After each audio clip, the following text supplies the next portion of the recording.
तो निश्चित भाव देखो ये आ गोटे वीडियो आसी आपको मैप किपर करेंगे संपूर्ण निर्भुल भाव करेंगे एवं आपड़ जमी भावुं मैपटा पूरा डिजिटल मैप भले देखा सुंदर देखा सेमती किसी नुहे आप चित्रित चिन्ह सिंबल व्यवहार करेंगे।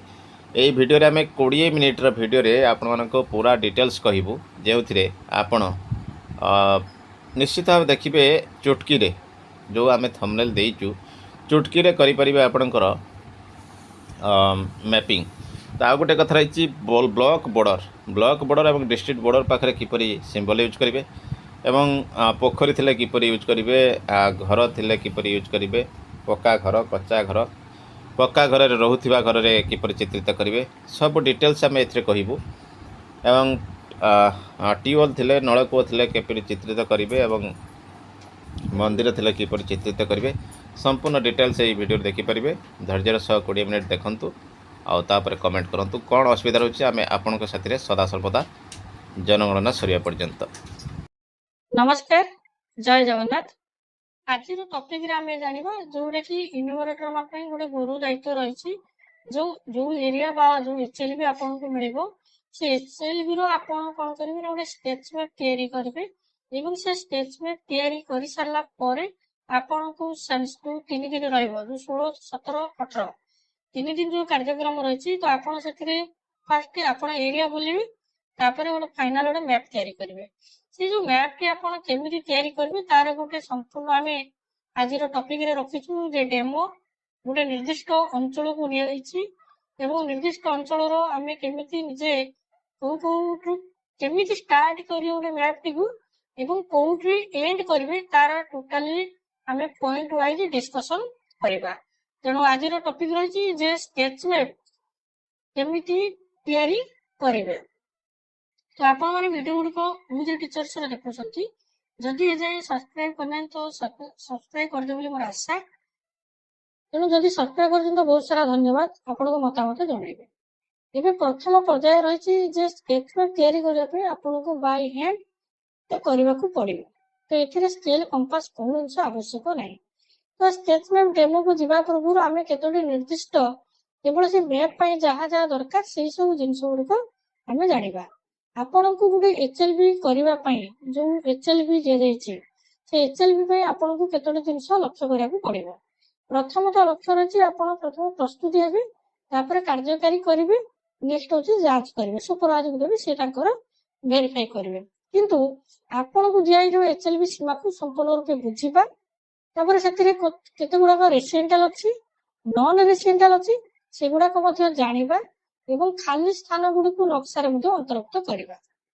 कार्यकारी रे कोन करिबा ना केवल दिया हिथवा खाली लेआउट मैप शीट व्यवहार करिबा व्यवस्थित घर नंबर थिले ता उल्लेख करिबा नचेत क्रमागत नंबर देबा। व्यवस्थित नंबर माने जदि आपण माने म्युनिसिपालिटी एरिया बा आपणरो बीएमसी जेकोसी गोटे म्युनिसिपालिटी एरिया माने करू तांकर बिल्डिंग नंबर ऑलरेडी हे जाइछि तो जदि सेटा नंबर नाही तले आमे नंबर कंटिन्यू दबा एवं नंबर केमिति करे ताकू मध्ये देखिबा एवं प्रत्येक एचएलबी पई आपण केतटा नक्शा प्रस्तुत करिवे ना दुईटी नक्शा आपण प्रस्तुत करिवे जांच पड़े आपण सुपरवाइजर को देबे सुपरवाइजर ताकू चेक करिवे। ये गोटे कार्यक्रम गला तीनोटी पॉइंट को आमे गुरुत्व दबा।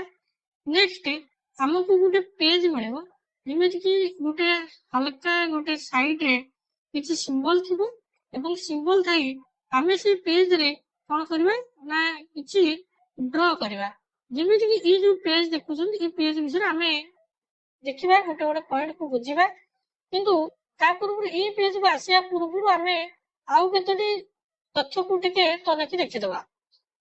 जेमिति कि आपण स्क्रीन रे देखुथबे जे हमरो जो एचएलबी एरिया मिलिथिबो ता ब्लॉक सीमा ताको एई जो पॉइंट गुडा अछि तो एमिति आपण डैशबोर्ड देबे पक्का रास्ता जो अछि डुअल लाइन पर स्ट्रेट लाइन होबो पक्का हो पिच हो ये गुलो करिवे। जदि आपण माटी रास्ता अछि ए जाय कंक्रीट एनी के पिच होइनी तो एमिति पॉइंट आउट करिवे।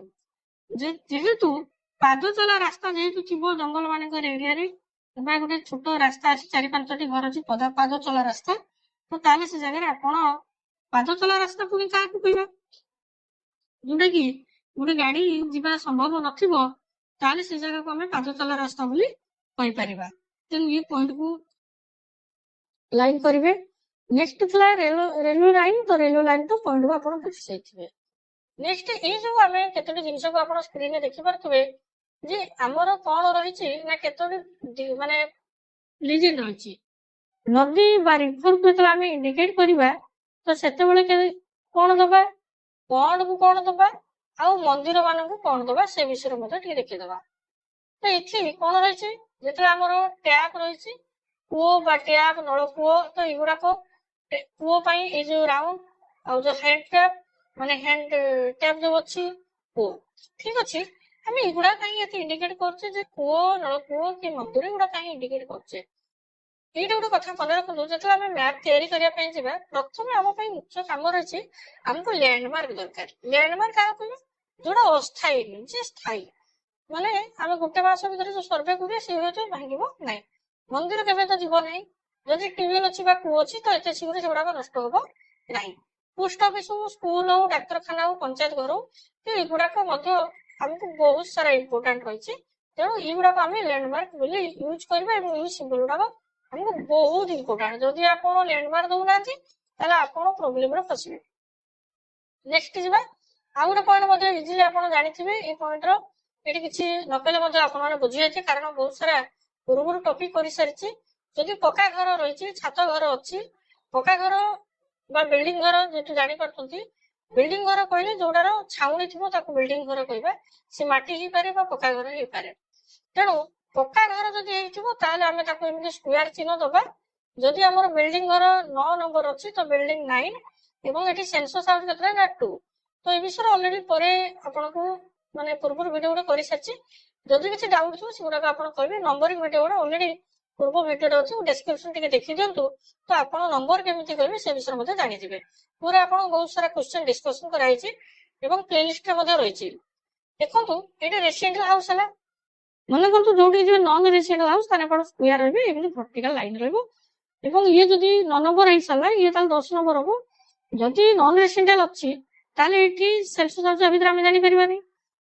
ନନ୍ ରେସିଡେଣ୍ଟାଲ କିଏ ହବ, ଯଦି ମନେକର ସେଠାରେ କେହି ରହୁନାହାନ୍ତି କିମ୍ବା ଆମର ଭାଗବତ ଟୁଙ୍ଗି ହଉ ବା ଆମେ ଯୋଉଠି ଯାଇଛେ ଗୋଟେ ଯୋଉଠି ମଣିଷକୁ ମାନେ ଶେଷ କୃତ୍ୟ କରାଯାଏ, ସଭା ଘର ଯୋଉଠି ରହିଛି ମଶାଣି ପଦାରେ, ତ ଏଗୁଡାକ ଗୋଟେ ଗୋଟେ ନନ୍ ରେସିଡେଣ୍ଟାଲ ବା ଦୋକାନ, ଖାଲି ଦୋକାନ ସେଠି କେହି ରହୁନାହାନ୍ତି, ଗୁହାଳ, ଏ ସବୁ ଗୋଟେ ଗୋଟେ ହଉଛି ନନ୍ ରେସିଡେଣ୍ଟାଲ। ଠିକ ଅଛି। ତାପରେ ଯଦି ମାଟି ଘର ଆସିବା ବା କଞ୍ଚା ଘର ଆସିବା, ଚାଳ ଘର, ତାହେଲେ ଇଏ ହଉଛି 15 ନମ୍ବର ବିଲ୍ଡିଂ ନମ୍ବର। 3 ନମ୍ବର ହଉଛି କଣ, ସେନ୍ସସ୍ ହାଉସ। ଇଏ ହେଲା 6 ନମ୍ବର, ଇଏ ହଉଛି କଣ ନା ହଉଛି ନନ୍ ରେସିଡେଣ୍ଟାଲ। ତ ଏଗୁଡାକ ଆଉ ଏବେ ଡିସ୍କସନ କରିବା, କମ ସମୟ ନେବା, ଆମେ ପଏଣ୍ଟକୁ ଯିବା। ଏଠି ଟିକେ ଆପଣ ନଜର କରନ୍ତୁ ଯେ ଆମେ ଯୋଉ ଷ୍ଟାର୍ଟିଂ ପଏଣ୍ଟ କରିବା ଆମକୁ ଯୋଉ ଏରିଆ ମିଳିବ, କୋଉଠି ମିଳିବ ସେଇଟା ମଧ୍ୟ ଆମେ ଦେଖିଦବା। ଯେତେବେଳେ ଫାଷ୍ଟ ଆମକୁ ଯୋଉ ଏରିଆ ଦିଆଯାଇଥିବ ବା ନିର୍ଦ୍ଦିଷ୍ଟ ସୀମା ଆମକୁ ଦିଆଯାଇଛି, ତ ଆମର ପଏଣ୍ଟ ଷ୍ଟାର୍ଟିଂ ପଏଣ୍ଟଟା ସବୁବେଳେ ମନେ ରଖିବେ, ନର୍ଥ ଆଉ ୱେଷ୍ଟ ରୁ ଷ୍ଟାର୍ଟ କରିବା, ଏଇ ଜାଗାରୁ ଷ୍ଟାର୍ଟ କରିବା, ଏମିତି ଯିବା, ଏମିତି ବୁଲିକି ଆସିବା। କିନ୍ତୁ ଗୋଟେ କଥା ହେଲା କଣ, ଏଇ ଯୋଉ ଯିବା ଆଉ ଏମିତି ଆସିବା ମାନେ ୟାର ଏଇ ଜାଗାରେ ଆମେ ଶେଷ କରିବା। ୟାର କାରଣ ହେଲା ଆମେ ଏଇ ଯୋଉ ଯିବା ଭିତରେ ଯଦି ରୋଡ ରହିଯାଇଥିବ ତାହେଲେ ରୋଡ ଆରପଟକୁ ଯିବେ ନାହିଁ। ତାର ମଧ୍ୟ ଟ୍ରିକ୍ସ ଟା ଆପଣଙ୍କୁ କହିଦଉଛି, ଆଉ ଟିକେ ମଧ୍ୟ ନଜର କରନ୍ତୁ ଆପଣ କେମିତି ଯିବେ, ବୁଝିପାରିଲେ। ତ ଆପଣଙ୍କୁ ଜିଗଜାଗ ଦିଆହେଇଛି, ତ ଏମିତି ପଏଣ୍ଟ ଆଉଟ କରାହେଇଛି, ତ ଆପଣଙ୍କୁ ବୁଝିବାରେ ସହଜ ହବ। ତ ଏଗୁଡାକ ସ୍କ୍ରିନସଟ କରି ରଖନ୍ତୁ ଏବଂ ଯେମିତି ଆପଣ ଯାଉଛନ୍ତି ନା ତ ସେମିତି ଆପଣ ଏରୋ ମାର୍କ ଦେଇ ଚାଲିଥିବେ ମ୍ୟାପରେ। ତ ମ୍ୟାପ ଏବେ ଆଉ ଟିକେ ପୂର୍ବରୁ ଆଉ ଗୋଟେ ଜିନିଷ ଦେଖିଦବା। ଫାଷ୍ଟ ଆମେ ଏଇଗୁଡାକ ତ 3 ଦିନ କାର୍ଯ୍ୟ ଭିତରେ ଆମେ ସାରିବାର ଅଛି। ତେଣୁ ଫାଷ୍ଟ ଆମକୁ ମ୍ୟାପ କୋଉଠି ମିଳିବ, ଆପଣଙ୍କୁ ମୋବାଇଲ ଆପ ମିଳିଛି, ଠିକ ଅଛି। ଏଇ ଯୋଉ ମୋବାଇଲ ଆପରେ ଦେଖିବେ ଆପଣଙ୍କୁ ଗୋଟେ ପଏଣ୍ଟ ଥିବ, ଏଇଠି ପଏଣ୍ଟ ରହିଛି ଯେ ଆପଣଙ୍କର HLB ମ୍ୟାପ ଦେଖିପାରୁଛନ୍ତି ସ୍କ୍ରିନରେ। ଏଇଠି ଯୋଉ HLB ମ୍ୟାପ ରହିଛି ଏଇ ଜାଗାଟା, ଏଇଟା ଆପଣ କ୍ଲିକ କରନ୍ତୁ ଯଦି ଆପଣଙ୍କ ପାଖରେ ମୋବାଇଲ ଅଛି। ତ କ୍ଲିକ କରିସାରିଲା ପରେ ଦେଖିବେ ଆପଣଙ୍କୁ ମ୍ୟାପ ଗୋଟେ ଫାଇଣ୍ଡ ଆଉଟ ହେଇଯିବ ଯେ ଆପଣଙ୍କର ରାଇଟ ସାଇଡ କି ଟିକେ ନଜର କରନ୍ତୁ। ଏଇ ଯୋଉ ମ୍ୟାପଟି ଅଛି ତ ଏଇଟା ଆପଣଙ୍କୁ ଗୋଟେ ଏରିଆଟି ଅଛି, ତ ଆପଣଙ୍କୁ ଇଏ ପୁରା ଏମିତି ଦିଆହେଇଛି ଯେ ୟା ଭିତରେ ଆପଣ ଯେତିକି ଘର ଅଛି ତ ଆପଣଙ୍କ ଦାୟିତ୍ୱ, ତ ୟାକୁ କୁହନ୍ତି HLB ମ୍ୟାପ, ୟା ଗୋଟେ ଡିଜିଟାଲ ମ୍ୟାପ। ହେଲେ ଏଇ ଯୋଉ ମ୍ୟାପ ଯଦି ଅଛି ଆପଣ ତାହେଲେ କାହିଁକି ମ୍ୟାପ ତିଆରି କରିବେ ନା, ବଡ କଥା ହେଲା ମ୍ୟାପ ତିଆରି କରିବାର, ଯେହେତୁ ଏଇ ମ୍ୟାପ ଟା ସଠିକ ଭାବରେ ନଥାଏ ତେଣୁ ସେଥିପାଇଁ ଆପଣଙ୍କୁ ମ୍ୟାପ୍ ତିଆରି କରିବା ପାଇଁ ଦିଆଯାଇଛି। ତ ଯେତେବେଳେ ଆପଣ ଫିଲ୍ଡକୁ ଯିବେ ତ ଫିଲ୍ଡକୁ ଗଲା ପରେ ଆପଣଙ୍କୁ କେତେଟା ଜିନିଷ ମୁଁ ଆଉ ଟିକେ ଦେଖିଦେବି। ତା ପୂର୍ବରୁ ଏଇ ଯୋଉ ଜିନିଷଟା କରାହେଇଛି ୟାକୁ ଗୋଟେ ରଫ୍ କରାହେଇଛି, ଠିକ ଅଛି। ତ ରଫ୍ଟା କେମିତି କରିବେ ସେ ପଏଣ୍ଟ ମଧ୍ୟ ଆସିବା ଏବଂ ଏଇଭଳି ଆପଣଙ୍କୁ ଫାଷ୍ଟ ଯୋଉ ଏରିଆ ବା ଆପଣ ଗାଁ ଦିଆଯାଇଛି ତ ଆପଣଙ୍କୁ ଲ୍ୟାଣ୍ଡମାର୍କ ବହୁତ ଇମ୍ପୋର୍ଟାଣ୍ଟ ରହିଛି। ଲ୍ୟାଣ୍ଡମାର୍କ ଇମ୍ପୋର୍ଟାଣ୍ଟ ପରେ ତାପରେ ଆମର ଫାଇନାଲ ଗୋଟେ HLB ଲେଆଉଟ୍ ମ୍ୟାପ୍ ନିକଟରେ ଆମେ ଆସି ପହଞ୍ଚିବା, ଯୋଉ ମ୍ୟାପଟି ଆମର ଫାଇନାଲ କରିବା ଏବଂ ଏଇ ମ୍ୟାପକୁ ଦେଖିକି ଆମେ କାର୍ଯ୍ୟ କରିବା, ଠିକ ଅଛି। ତ ଆମକୁ ଗୋଟେ ଅପସନ ମିଳିଛି, ଏଇଠି ମ୍ୟାପଟି ଅଛି। ତ ଆପଣଙ୍କୁ ଦେଖିପାରୁଥିବେ ସ୍କ୍ରିନରେ ଯେ ଏମିତି ଆପଣଙ୍କୁ ଗୋଟେ ମ୍ୟାପ ମିଳିଛି। ଏଇ ମ୍ୟାପରେ ଆପଣଙ୍କୁ ରେଡ ବୋର୍ଡର ଲାଇନ କରାହେଇଛି ନା, ଠିକ ଅଛି। ଯେହେତୁ ରେଡ ବୋର୍ଡର ଲାଇନ କରାହେଇଛି ଚାରିପଟ, ତାହେଲେ ଆପଣଙ୍କର ଅଛି ଯେ HLB ଏରିଆ। ଏଇ ଯୋଉ HLB ଏରିଆ ରହିଛି, HLB ଏରିଆ ଭିତରେ ଆପଣ ଆଉ ଟିକେ ନଜର କରିବାକୁ ପଡିବ। ଏଇଠି ଦେଖନ୍ତୁ ଆପଣ ଗୋଟେ ରୋଡ ଏମିତି ଅଛି ନା, ଠିକ ଅଛି। ଏଠି ବି ରୋଡ ଅଛି, ଦେଖାଯାଉଛି, ଆପଣ ଦେଖିପାରୁଥିବେ। ଏଠି ବି ରୋଡ ଅଛି, ଇଏ ବି ରୋଡ ଅଛି, ଏମିତି ରୋଡ ଅଛି, ଏମିତି ଛୋଟ ଛୋଟ ଭର୍ଟିକାଲ ଲାଇନ ମଧ୍ୟ କରାହେଇଛି ଏବଂ ଇଏ ଗଳି ରାସ୍ତା ଅଛି। ତାପରେ ଏଠି ମଧ୍ୟ ରୋଡ ଏମିତି ଅଛି, ଠିକ ଅଛି। ତ ଏଇ ସବୁ ରୋଡକୁ ଯିବା ପୂର୍ବରୁ ଆମକୁ ପ୍ରଥମ କାମ ହେଲା, ଆମକୁ ଯୋଉ ଏଇ HLB ବାଉଣ୍ଡରୀ ମିଳିଛି ତ ଏଇ ବାଉଣ୍ଡରୀ ଆଗେ ଫାଷ୍ଟ ଅଙ୍କନ କରିବା। କୋଉ ପେପରରେ ନା ଆମକୁ HLB ଗୋଟେ ମ୍ୟାପ ମିଳିଥିବ। ତ ସେ ଜାଗାରେ ଆମେ କଣ କରିବା ନା ଆମେ ଏଇଥିରେ ଯୋଉ ଅଛି ତ ଆମକୁ ଏଇଟାକୁ ଆପଣ ଫାଷ୍ଟ ପ୍ରିଣ୍ଟ ବାହାର କରିଥିବେ ଏବଂ ହ୍ୱାଇଟ୍ ପେପରରେ ଆପଣ ଗୋଟେ ଦେଖନ୍ତୁ ସ୍କ୍ରିନରେ। ତ ଏଇ ଯୋଉ ଜିନିଷଟା ଯୋଉ ରୋଡ ଅଛି ରେଡ କଲର ଯୋଉଟା କରିଛି ତ ଏମିତି ଆପଣଙ୍କୁ ଆଗେ ଅଙ୍କନ କରିବାକୁ ପଡିବ। ଫାଷ୍ଟ ହେଇଯାଇଛି, ଦେଖନ୍ତୁ ଏଠି ଯୋଉ HLB ମ୍ୟାପଟି ଅଛି, ଇଏ ଯାହା ଅଛି ଆମେ ରାଉଣ୍ଡ କରିକି ଚାରିପଟ କରିଛେ କି ନାହିଁ ଦେଖିଲେ। ଆପଣ ସେମିତି ଗୋଟେ କରନ୍ତୁ। ଯଦି ଆପଣଙ୍କ ପାଖରେ ଏବେ ଖାତା ଅଛି ତ ଖାତାରେ କଣ୍ଟିନ୍ୟୁ କରିଚାଲନ୍ତୁ, ଆପଣଙ୍କୁ କ୍ଲିୟର ହେଇଯିବ। ଦେଖନ୍ତୁ ଏଇ ଯୋଉ ବର୍ଡର ଲାଇନ ଅଛି, ଆଗେ ଆଗେ ବର୍ଡର ଲାଇନଟି କରିଦେବେ, ଠିକ ଅଛି। ବର୍ଡର ଲାଇନଟି ହେଇଗଲା। ଏଇ ବର୍ଡର ଲାଇନଟି ଯେହେତୁ ହେଇଗଲା ତାପରେ ଆପଣଙ୍କର କାମ ଆସିଯିବ। କଣ କାମ କରିବେ ବର୍ଡର ଲାଇନ କରିସାରିଲା ପରେ? ବର୍ଡର ଲାଇନ କରିସାରିଲା ପରେ ଆମେ ଆଗେ ଦେଖିବା ସେ ଏରିଆରେ ଆମକୁ ଲ୍ୟାଣ୍ଡମାର୍କ ସବୁ କଣ ଅଛି। ଇଏ ଗୋଟେ ବଡ ପଏଣ୍ଟ ଆପଣଙ୍କୁ। ଯଦି ଆପଣ ଲ୍ୟାଣ୍ଡମାର୍କ ନିହାତି ଯଦି ନଦେବେ ତାହେଲେ ଆପଣଙ୍କୁ ଅଡୁଆ ହବ। ଏଠି ଯୋଉ ଆପଣ ସ୍କ୍ରିନରେ ଦେଖୁଛନ୍ତି, ଏଇ ଯୋଉ ଆରମ୍ଭ କରିବେ କେମିତି କରିବେ କହିଲେ? ଫାଷ୍ଟ ପଏଣ୍ଟ, ଯେହେତୁ ଆପଣ ଷ୍ଟାର୍ଟିଂ ପଏଣ୍ଟ ଯେତେବେଳେ କରିବେ ତ ଷ୍ଟାର୍ଟିଂ ପଏଣ୍ଟରେ କଣ ଅଛି? ଷ୍ଟାର୍ଟିଂ ପଏଣ୍ଟରେ ଆମକୁ କଣ କରିବାକୁ ପଡିବ? ଆମକୁ ଫାଷ୍ଟ ନର୍ଥ ଆଉ ଇଷ୍ଟ ସାଉଥ ଜାଣିବାକୁ ପଡିବ। ଯେହେତୁ ଆପଣଙ୍କୁ ଗୋଟେ ମ୍ୟାପ ଦିଆଯାଇଛି, ଆପଣ ନର୍ଥ ଇଷ୍ଟ ସାଉଥ କେମିତି ଫାଇଣ୍ଡ ଆଉଟ୍ କରିବେ? ଗୋଟେ ଇଜିଲି କ୍ୱେଶ୍ଚନ। ଆପଣଙ୍କ ପାଖରେ ମୋବାଇଲ ଅଛି, ମୋବାଇଲରେ ଗୋଟେ କମ୍ପାସ ଆପ୍ ଡାଉନଲୋଡ କରିଦେବେ। ତ କମ୍ପାସ ଆପରେ ଦେଖିବେ ଆପଣ ତାକୁ ଯେତେବେଳେ ଖୋଲିଦେବେ ସେ ଆପଣଙ୍କୁ ନର୍ଥ ସାଉଥ ଇଷ୍ଟ ୱେଷ୍ଟ ଆପଣଙ୍କୁ ଦେଖିଦେବ। ତ ଆପଣ ସେଇ ଜାଗାରେ ଠିଆ ହେଇଯିବେ। ଆମର ଷ୍ଟାର୍ଟ କଣ ଥିଲା? ଆମେ ପ୍ରଥମେ କଣ କରିବା ନା ନର୍ଥ ଆଉ ୱେଷ୍ଟରୁ ଷ୍ଟାର୍ଟ କରିବା। ତାହେଲେ ଏଠି ଦେଖନ୍ତୁ ମୁଁ ଆପଣଙ୍କୁ ଗୋଟେ ଜଷ୍ଟ ସିମ୍ପଲି କେତେଟା ପଏଣ୍ଟ ଆଉଟ୍ କରିଦଉଛି ତ ଆପଣ କ୍ଲିୟର ଜାଣିଯିବେ। ଆପଣଙ୍କୁ ଫାଷ୍ଟ କଣ କରିବାର ଅଛି ନା ଆମେ ନର୍ଥ ଆଉ ୱେଷ୍ଟ ପାଖରୁ ଷ୍ଟାର୍ଟିଂ ନେବାର ଅଛି। ଯେହେତୁ ନର୍ଥ ଆଉ ୱେଷ୍ଟରେ ତ ଏଇଟା ହେଲା ନର୍ଥ, ଠିକ ଅଛି। ଇଏ ହେଲା ମ୍ୟାପର। ଯେହେତୁ ଇଏ ଯେତେବେଳେ ନର୍ଥ ହେଲା ଇଏ କଣ ହବ? ସାଉଥ ହବ। ଇଏ ହେଲା ଇଷ୍ଟ, ୱେଷ୍ଟ। ଏବେ ଆମେ ଷ୍ଟାର୍ଟକୁ ଆସିବା। ଆମେ ଆଗେ ଦେଖିଦେବା ଏ ଏରିଆ। ମନେ କରନ୍ତୁ ଆପଣଙ୍କୁ ଏଇଠୁ ଏତିକି ଡିଷ୍ଟାନ୍ସ ହଉଛି ଆପଣଙ୍କୁ 1 କିଲୋମିଟର କିମ୍ବା ଗୋଟେ 800 ମିଟର ଅଛି, ଠିକ ଅଛି। ତ 800 ମିଟର ଆପଣ କଣ କରିବେ? ଆଗେ ଗୋଟେ ଲାଇନ ଟାଣିଦେବେ। ଦେଖିଲେ ଯେ ମୋର 800 ବା ଗୋଟେ କିଲୋମିଟର ଯୋଉ ଡିଷ୍ଟାନ୍ସ ଅଛି ଆଉ ଏପଟେ ମଧ୍ୟ ଗୋଟେ ଲାଇନ ଟାଣିଦେବେ, ଠିକ ଅଛି। ତ ଏଇଟା ଆପଣ ଦେଖିଲେ କେତେ? 600 ମିଟର। ଆପଣଙ୍କୁ ଏତିକି ଏରିଆ ମିଳିଗଲା। ଇଏ ମଧ୍ୟ କଣ ଅଛି? 800 ମିଟର। ଏତିକି ଏରିଆ ଭିତରେ ଫାଷ୍ଟ ଆମେ ଦେଖିବା ଏଠି କୋଉଠି ମନ୍ଦିର ଅଛି, ଠିକ ଅଛି। ଦେଖିଲେ ଯେ 800 ମିଟର ପାଖରୁ ଆମେ ଏଇ ଯୋଉ ମାନେ ମିଡିଲ କରିଦେଲେ ମାନେ ରୋଡ ଗୋଟେ ନେଇଯିବେ। ଏଇ ଯୋଉ ରୋଡକୁ ନେଲେ ଏଠି ଦେଖିଲା ବେଳେ ଗୋଟେ ଟେମ୍ପଲଟି ଏଇ ଜାଗାରେ ଅଛି, ଠିକ ଅଛି। ତାହେଲେ ଆମେ ସେଇ ହିସାବର ମୁଁ ଆପଣଙ୍କୁ ବୁଝିବାର ଟିକେ ଲେଟ୍ ହବ, ତେଣୁ ସେଥିପାଇଁ ଆମକୁ ହାଇଡ୍ କରିଦଉଛି ଫାଷ୍ଟ। ତ ଆମେ କଣ କରିବା? ଗୋଟେ ଟେମ୍ପଲଟେ ନବା। କୋଉଠୁ ନବା? ଛାଡି ଦିଅନ୍ତୁ, ନର୍ଥ ଇଷ୍ଟରୁ ନେବେ ବୋଲି ଆପଣ ମାନେ ନର୍ଥ ୱେଷ୍ଟରୁ ନବେ ବି ସେମିତି କିଛି ଆବଶ୍ୟକ ନାହିଁ। ଆମେ ଦେଖିଲେ ନା ଏଇଠି ଗୋଟେ ଟେମ୍ପଲଟେ ଅଛି, ତାହେଲେ ଆମେ ଲ୍ୟାଣ୍ଡମାର୍କ ଆଗେ ଦେଇଦବା। ଲ୍ୟାଣ୍ଡମାର୍କ ଯଦି ଦେଇଦବା, ଇଏ ହେଲେ ଟେମ୍ପଲ ହେଇଗଲା। ନେକ୍ସଟ ଆମେ ଦେଖିଲେ ଏଠି ଗୋଟେ ପୋଷ୍ଟ ଅଫିସ ଅଛି, ତ ପୋଷ୍ଟ ଅଫିସ ହେଇଥିଲେ ପିଓ। ତାପରେ ଆଉ ଗୋଟେ ପଏଣ୍ଟ ଦେଖିବା ଯେ ଆମର ଗୋଟେ ମାନେ କମ୍ୟୁନିଟି ସେଣ୍ଟର ବା ଏଏନଏମ କ୍ୱାର୍ଟର ମିଳିଛି ବା ଏଏନଏମ ସେଠି ରହୁଛନ୍ତି, ତାହେଲେ ଆମେ ଏଟାକୁ ବକ୍ସ କରିଦବା, ତାକୁ ଏଏନଏମ ଲେଖିଦବା। ଆଉ ଗୋଟେ ଜାଗାରେ ଦେଖିଲେ ଯେ ଏଠି ଗୋଟେ ପାଣି ଟ୍ୟାପ ଅଛି, କଣ ଅଛି? ପାଣି ଟ୍ୟାପ। ପାଣି ଟ୍ୟାପରେ ଟ୍ୟୁବୱେଲ ଅଛି। ଓକେ, ତ ଆମେ କଣ କରିଦେଲେ ନା ଟ୍ୟୁବୱେଲ ଅଛି, ଟ୍ୟୁବୱେଲ ଗୁଡାକ କଣ କରିଦବା, ଟ୍ୟୁବୱେଲ ସରିଗଲା କାମ। ନେକ୍ସଟ ଆମେ ଦେଖିବା ଯେ ଏଠି ଗୋଟେ ଆମର ଗୋଟେ ଦେଖିଲେ ଏଠି ଗୋଟେ ପଣ୍ଡ ଅଛି, ପୋଖରୀଟେ ଅଛି। ନେକ୍ସଟ ଆଉ କଣ ଅଛି ନା ଏପଟେ ଗୋଟେ ରିଭର ଯାଇଛି, କୋଉଟ ସାଇଡ ଏପଟ ସାଇଡ ଗୋଟେ ରିଭର ଯାଇଛି। ତ ଆମକୁ ଏଇଟା କେତେଜଣଙ୍କ ରିଭର ନଥାଇପାରେ, ସେଠି ମଧ୍ୟ କିଛି ନାହିଁ, ରିଭର ନଥାଇପାରେ।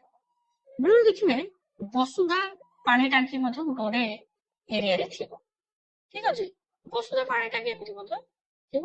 ତ ଆପଣ କଣ କରିବେ ନା ଏଟାକୁ ୱାଟର ଟ୍ୟାଙ୍କରେ ଆପଣ ବୁଝିବାରେ ଡବ୍ଲ୍ୟୁଟି ଲେଖିବେ। ତ ଏତିକି ଲ୍ୟାଣ୍ଡମାର୍କ କରିଥିଲେ। ଆମେ କିନ୍ତୁ ଦେଖିଲେ ଯେ ଏଇପଟେ ଗୋଟେ ରାସ୍ତା, ଏମିତି ଗୋଟେ ରାସ୍ତା, ଏଟାକୁ କଲର ଚେଞ୍ଜ କରିଦବା। ତ ଏଇଟା ଗୋଟେ ରାସ୍ତାକୁ ଇଣ୍ଡିକେଟ କରିବା, ଯେହେତୁ ଏଇଟା ଗୋଟେ ରାସ୍ତା ଆମେ ଦେଖିଲେ ଏମିତି ଗୋଟେ ରାସ୍ତା ଷ୍ଟାର୍ଟିଂ ଅଛି ଏବଂ ଏଠି ମଧ୍ୟ ଗୋଟେ ରୋଡଟେ ଯାଇଛି। ଗଲା ପରେ ଆମର ସ୍କୁଲ ଗୋଟେ ଥିବ, ତ ଏରିଆରେ ସ୍କୁଲ ଥାଇପାରେ। ଯଦି ଆମେ ଏଠି ଗୋଟେ କଣ କରିବା ନା ଏଠି ୱାଟର ଟ୍ୟାଙ୍କ ଅଛି, ଯୋଉଟା ଆମେ ସ୍କୁଲ ଧର ଦେଇଦବା। ଯଦି ସ୍କୁଲ ଟାକୁ ଇଣ୍ଡିକେଟ କରିଦବା, କିନ୍ତୁ ଆରାମସେ ଦେଖନ୍ତୁ ଗୋଟେ ସ୍କୁଲ। ଓକେ, ଏଟା ଗୋଟେ ସ୍କୁଲ ହେଇଗଲା। ଏବେ ଆମର କଣ ଅଛି ନା ରୋଡ କରିବାର ଅଛି, ଯେହେତୁ ଏଇ ମନେକର ଏଟା ଗୋଟେ ମାଟି ରାସ୍ତା ଅଛି, ତାହେଲେ ମାଟି ରାସ୍ତାରେ ରୋଡ ଦବା, ବୁଝିପାରୁଛନ୍ତି? ହେଲେ ମେନ ରୋଡ ଚାଲିଛି, ମେନ ରୋଡ ଏମିତି ଚାଲିଛି, ଏଠି ୱାଟର ଟ୍ୟାଙ୍କ ଅଛି। ଏଠି ଦେଖିଲେ ଗୋଟେ ଟେମ୍ପଲ ପାଖକୁ ଗୋଟେ ରୋଡ ଆସିଛି, ଇଏ ମଧ୍ୟ ରୋଡ, ବୁଝିପାରୁଛନ୍ତି? ଇଏ ମଧ୍ୟ ଗୋଟେ ରୋଡ ଅଛି, ଗାଁ ରାସ୍ତା ଚାଲିଛି ଏବଂ ଇଏ ଗୋଟେ ରୋଡ ଚାଲିଛି, ଇଏ ମଧ୍ୟ ଗୋଟେ ରୋଡ ଅଛି, ଠିକ ଅଛି। ଯେହେତୁ ଗୋଟେ ସ୍କୁଲ ପାଖ ଦେଇକି ଆସିଲେ ଆମେ ଦେଖିଲେ ଆଉ ଗୋଟେ ରୋଡ ମଧ୍ୟ ଏମିତି ଏଏନଏମ ସେଣ୍ଟର ପାଖକୁ ଯାଇଛି ଏବଂ ଏଏନଏମ ସେଣ୍ଟର ପାଖରୁ ତାପରେ ଦେଖିବେ ଗୋଟେ ନଦୀ ପାଖ ଦେଇକି ରୋଡଟା ଏମିତି ନଦୀ ପାଖରେ ରାସ୍ତା ଅଛି, ଏଟା ପାଦ ଚଲା ରାସ୍ତା ଅଛି। ତ ପାଦ ଚଲା ରାସ୍ତା ଅଛି, ତାହେଲେ ଆମେ ଗୋଟେ ଲାଇନ ମଧ୍ୟ କରିପାରିବା, ଯଦି ଗାଡି ଫାଡି ଯାଉଛି ପାଦ ଚଲା ରାସ୍ତା ମଧ୍ୟ କରିପାରିବା। ଏଇଠି ଗୋଟେ ପଣ୍ଡ ଅଛି, ତ ପଣ୍ଡଟା ଭିତରେ ଯଦି ରହୁଛି ତାହେଲେ ଭିତରେ ଯଦି ତାକୁ ଆମେ ପଳେଇବା। ଆଉ ଏପଟେ ଯଦି ଏମିତି ରାସ୍ତା ଅଛି ତାହେଲେ ଇଏ ମଧ୍ୟ ରୋଡ ହେଇଗଲା, ଇଏ ମଧ୍ୟ ରୋଡ ଏବଂ ଏପଟେ ମଧ୍ୟ ଏମିତି ରୋଡ ମଧ୍ୟ ଆମେ ୟାକୁ ଯଦି ଚାହିଁବା ୟାକୁ ଟଚ କରିପାରିବା, ଠିକ ଅଛି। ତ ଏମିତି ଆପଣ କଣ କରିବେ, ସେଠି ରୋଡ ବନେଇଦବ। ଯଦି ରୋଡ ବନେଇଦେଲେ ତାହେଲେ ଆମର କଣ ହେଇଗଲା ନା କାମଟି କମ୍ପ୍ଲିଟ ହେଇଯିବ। କ୍ଲିୟର? Doubt clear? ଏବେ ଆମେ ଆସିବା ଆମର ଡିରେକ୍ସନ। ଏଠି ତ ଆମ ରିଭର ଅଛି, ରିଭର ପରେ ରିଭର ତ ଏଇଟା ଟୋଟାଲି ଏମିତି ରିଭର ଇଏ ତାଙ୍କର କଣ୍ଟିନ୍ୟୁ କଲେ, ଏବେ ଆମର ଆସିଲା ଆମର ହାଉସ, ଠିକ ଅଛି। ତ ଏଠି ଯୋଉ ରିଭର ଏରିଆ ଅଛି, ଏ ରିଭର ପରେ ମଧ୍ୟ ଏଠି ତାର ଗୋଟେ ରିଭର ଚାଲିଛି ଏମିତି, କିନ୍ତୁ ଏପଟେ ଗୋଟେ ରୋଡ ଅଛି, କଣ ଗୋଟେ ରୋଡ ଅଛି। କିନ୍ତୁ ନଦୀ ପଠାରେ ଆମେ ଦେଖିଲେ ଯେ କେତେ ଗୁଡିକ ଘର ମଧ୍ୟ ଅଛି। କଣ ଘର ଅଛି ନା ଆମେ ଦେଖିଲେ ଗୋଟେ ଚାଳ ଝୁମ୍ପୁଡି ଘର ଅଛି, ଆପଣ ବୁଝିପାରୁଛନ୍ତି? ତ ଏଠି ଟ୍ରାଙ୍ଗଲ ହେଇଗଲା। ଟ୍ରାଙ୍ଗଲ ହେଲା ପରେ ଦେଖିଲେ ଏଠି ଯେ ଚାଳ ଘରେ କିଛି ରହୁଛନ୍ତି, ତାହେଲେ ଆମର ଷ୍ଟାର୍ଟ ହେଲା କାମ। ଏବେ ଆପଣ ଏମିତି କରିଦେଲେ ନା, ଠିକ ଅଛି, କ୍ଲିୟର ହେଲା? ତାହେଲେ ଆପଣ ଗୋଟେ ଲାଇକ୍ ଆଉ କମେଣ୍ଟ ମଧ୍ୟ ଟିକେ ଲେଖୁଥିବେ। ଠିକ ଅଛି, ତ ଏତିକି କରିସାରିଲା ପରେ ଏଇ ଯୋଉ ଟ୍ରାଙ୍ଗଲ ଦେଲେ ଏବେ ଆମର କାମ ହେଲା ବିଲ୍ଡିଂ ନମ୍ବର। ବିଲ୍ଡିଂ ନମ୍ବର କେତେ? 15। ଆମର ଷ୍ଟାର୍ଟ କରିବା, ସରି ଆମର ବିଲ୍ଡିଂ ନମ୍ବର ଦେଇକି ଷ୍ଟାର୍ଟ କରିବା। କେତେ ନମ୍ବର ଷ୍ଟାର୍ଟ କରିବା ନା 1 ନମ୍ବର ବିଲ୍ଡିଂ ନମ୍ବର ଦେଇଦେଲେ ଆମ ମ୍ୟାପରେ ଘରେ କଣ ଲେଖିବ ଅଲରେଡି ଭିଡିଓ ବନେଇ ସାରିଛି, ଦେଖିପାରୁଥିବେ। ନେକ୍ସଟ ଆମର କଣ ଅଛି, ଆମେ ନର୍ଥ ଆଉ କୋଉଠୁ ଆରମ୍ଭ କରିବା, ନର୍ଥ ଆଉ ୱେଷ୍ଟ ଯଦି କାମ କରିବା ଏପଟେ ଦେଖିଲେ ନଦୀ ପଠା ଆମର ସବୁ ଅଛି ଯଦି ଆମେ ଏଣେ ଯିବା। କିନ୍ତୁ ଯଦି ମନେ କରନ୍ତୁ ଆପଣଙ୍କ ରୁଟ ଟା ଏଇଠୁ ପୁଣି ଆଉ ଥରେ ଏପଟକୁ ଯାଇଛି, ଏପଟକୁ ଯାଇଛି। ଦେଖନ୍ତୁ ରୋଡ ବହୁତ ସାରା ଥାଇପାରେ, ଏମିତି ପୋଷ୍ଟ ଅଫିସ ଗୋଟେ ରୋଡ ଥିବ ନା ନାଇଁ କହିଲେ, ପୋଷ୍ଟ ଅଫିସ ରୋଡ ଥିବ କି ନାଇଁ, ଥିବ। ଏମିତି ଏ ରୁଟ ଟାକୁ ମଧ୍ୟ ଏମିତି ଟଚ୍ ହେଇଥାଇପାରେ, ଏମିତି ଟଚ୍ ହେଇଥିବ, ଏଠି ମଧ୍ୟ ଏମିତି ରୋଡ ହେଇଗଲା। ନେକ୍ସଟ ଆମେ ଗୋଟେ ବିଲ୍ଡିଂ ଘର, ଏଠି ଗୋଟେ ବିଲ୍ଡିଂ ଘର ଆଇଲି, ଗୋଟେ ପକ୍କା ଘର ମନେ କରନ୍ତୁ ଅଛି। କୋଉ ଘର କହିଲେ? ପକ୍କା ଘର। ଯଦି ପକ୍କା ଘର ଅଛି ତାହେଲେ ଏଠି ସେନ୍ସସ୍ ହାଉସ୍ କେତେଟା ଅଛି ନା ଦେଖିଲେ ଏ ପକ୍କା ଘର ବିଲ୍ଡିଂ ହେଲା ହଉଛି 2, କିନ୍ତୁ ସେନ୍ସସ୍ ହାଉସ୍ ଆମେ ଦେଖିଲେ 2। ଯଦି ସେନ୍ସସ୍ ହାଉସ୍ କିଛି ନାହିଁ ତାହେଲେ 2 ରହିଥାନ୍ତା। ଯେହେତୁ ଚାଳ ଘର କିଛି ସେନ୍ସସ୍ ହାଉସ୍ ଆମର ଦେଖିଲେ ଗୋଟିଏ ସେନ୍ସସ୍ ହାଉସ୍, ତ ସେନ୍ସସ୍ ହାଉସ୍ ସରିଗଲା। ନେକ୍ସଟ ଏବେ ଆମେ ଆଉ ଗୋଟେ ଆସିଲେ, ଏଠି ଦେଖିଲେ ଗୋଟେ ଚାଳ ଘର ଅଛି, କିନ୍ତୁ ମୁଁ ଆପଣଙ୍କୁ ଏବେ ଜୁମ୍ କରିଦଉଛି। ତ ଏବେ ଏଇଠି ଯୋଉ ଚାଳ ଘରଟା ଅଛି, କିନ୍ତୁ ଚାଳ ଘର ଦେଖିଲେ କେହି ରହୁନାହାନ୍ତି, ତାଙ୍କର ଫାଙ୍କା ପଡିଛି। ନଦୀ ପାଖ ଆମେ ବି ଥାଇପାରେ, ତାହେଲେ ଏମିତି ଆମେ ଭର୍ଟିକାଲ ଲାଇନ କରିଦବା। ଇଏ 2 ନମ୍ବର ଥିଲା, ଏଇଟାକୁ ଆମେ 3 ନମ୍ବର ଦେଇଦବା। ତ 3 ନମ୍ବରଟା ତା ଉପରେ ଆପଣ ଡ୍ର କରି କଲର ଚେଞ୍ଜ କରି ଲେଖିପାରିବେ। ନେକ୍ସଟ ଏବେ ଆସିବ, ଆମେ ଆଉ ଗୋଟେ ଘର ଦେଖିଲେ ଏମିତି ଚାଳ ଘରଟେ ଅଛି, କିନ୍ତୁ ଏଠି କିଏ ରହୁଛନ୍ତି, ତାହେଲେ ଗୋଟେ ସେନ୍ସସ୍ ହାଉସ୍ କଣ ହବ, ଏଠି ତାକୁ କଣ କରିଦବା ଆମେ 4 କରିଦବା। ତ ବିଲ୍ଡିଂ ନମ୍ବର 4 ହେଇଗଲା। ମୁଁ ଆପଣ ଗୋଟେ କଲର ଯଦି ଚେଞ୍ଜ କରିଦବା, ଦେଖିବା ଏଇଟା ହେଲା ବିଲ୍ଡିଂ ନମ୍ବର 4।